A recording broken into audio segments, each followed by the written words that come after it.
Hello friends, ये video मेरे को इसलिए बनानी पड़ रही है क्योंकि काफ़ी सारे बच्चों को जो है ना आईसीएआई की जो स्टडी मटेरियल है वो डाउनलोड करना नहीं आ रहा है और जो कि बहुत ज़्यादा इम्पॉर्टेंट है। हमें सबसे पहले आईसीएआई की बुक ही ख़त्म करनी पड़ती है, तो इसीलिए मैं आपको बता रहा हूँ स्टेप बाय स्टेप। आप वही करना, आपकी सारी बुकें डाउनलोड हो जाएंगी। ठीक है, तो सबसे पहले आपको क्या करना है, गूगल क्रोम पे जाना है। मतलब कोई सा भी हो, गूगल वगैरह जो भी हो। इस पर तो पहले खुला हुआ था, एक्चुअली मैं दोबारा खोल देता हूँ आपके लिए। एक्चुअली मैं दोबारा खोल देता हूँ आपको यहाँ पे सिंपली करना है ICAI BOS। ठीक है, आप इस पर जाइए।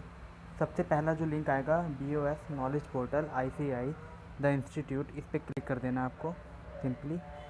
सब इसमें ये वाला इंटरफेस आ जाएगा। फिर उसके बाद जो फाउंडेशन कोर्स, इंटरमीडिएट कोर्स ये आ जाएगा, तो आपको फाउंडेशन कोर्स पर क्लिक करना है सिंपली। तो फिर आपके जो 4 पेपर होते हैं ना आईसीए के अंदर, principle and practice of accounting, दूसरा पेपर बिजनेस लॉ, ये चारों पेपरों के नाम आ जाएंगे। तो आपको क्या करना है, अब आपको अगर आपको सबसे पहले जो पेपर है principle and practice of accounts, अगर आपको इसकी बुक्स वगैरह चाहिए, इसके PDF वगैरह चाहिए, तो आपको सिंपली इस पर क्लिक करना है। ठीक है, अब आपके सामने ऐसा इंटरफेस आ जाएगा। तो आप देखो, इसके अंदर सबसे पहला जो है study material relevant for May 2021 examination और ऑनवर्ड। इसमें साफ इसमें लिखा हुआ है कि क्या कहते हैं, स्टडी मटेरियल जो अभी जो मई 2021 के जो पेपर हैं उसके उसके लिए, और उसके आगे जो अटैम्प्ट होंगे उसके लिए ये जो स्टडी मटेरियल है वो आपको इस लिंक से मिलेगा। तो ठीक है, आप इस पर क्लिक कर दो सिंपली। तो आपके सामने मॉड्यूल 1 का, चैप्टर 1 के सामने जितने भी यूनिट हैं आपके पास, सारी यूनिट्स वगैरह आ गए। चैप्टर 2 हो गया ये रहा, और चैप्टर 3, चैप्टर 4, मतलब ऐसे करके सारे आ जाएंगे। अगर आपको सबसे पहले जैसे कि आपको कोई भी टॉपिक करना है, तो जैसे थ्योरी फ्रेमवर्क वगैरह ये है पहला चैप्टर, इसके अंदर आपको यूनिट 1 करना है, तो सिंपली इस पर क्लिक कर दो। ये आपका यहाँ पे ऐसे डाउनलोड हो जाएगा।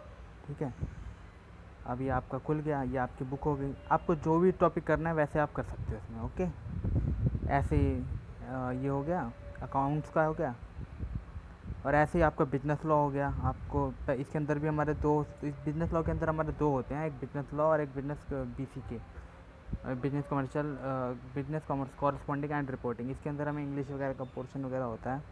तो आप इसके अंदर बिजनेस लॉ करो, स्टडी मैट पे जाना, स्टडी मैट फॉर रिलेवेंट ये हो जाएगा। और आपके इसमें 5 एक्ट होते हैं, the Indian contract, the sales of goods act, the Indian partnership act, और ये तेरा the limited liability partnership act 2008, और 5वां जो है आपका द कंपनीज एक्ट। ठीक है, तो ये दोनों तो वैसे छोटे छोटे ही हैं, इसकी आपको डायरेक्ट मिल जाएगी। इसके अंदर यूनिट्स वगैरह हैं, तो आपको जोन सी यूनिट्स पढ़नी हो तो आप उस पर क्लिक कर देना, तो ये आपकी ऐसे डाउनलोड हो जाएगी। ठीक है, सिंपली आप जो भी है अपना इससे पढ़िए। फ़िलहाल जब तक आपके रजिस्ट्रेशन वगैरह नहीं हो जाता और आपकी बुक वगैरह नहीं आती, तब तक आपको ऐसे ही करना चाहिए। वैसे काफ़ी सारे बच्चों की क्वेरीज आ रही है कि नोट्स वगैरह आप दे दो, लेकिन नोट्स का भी कोई फ़ायदा नहीं है, क्योंकि आपको सबसे पहले आईसीआई का जो मटेरियल है वही करना पड़ेगा। क्योंकि सबसे ज़्यादा जो पेपर के अंदर जो क्वेश्चंस वगैरह आते हैं ना, सब कुछ सारा कुछ सब A to Z सब कुछ आपका ICAI मैट से ही आएगा और किसी चीज़ से नहीं आएगा। 100% जो होगा ना पेपर आपका पूरा का पूरा ICAI से, इसकी जो स्टडी मटेरियल्स हैं उसी से ही आता है। आप देख लेना चाहें तो। ठीक है, थैंक यू। आई होप आपको समझ में आ गया होगा कैसे डाउनलोड करना है। Okay, thank you.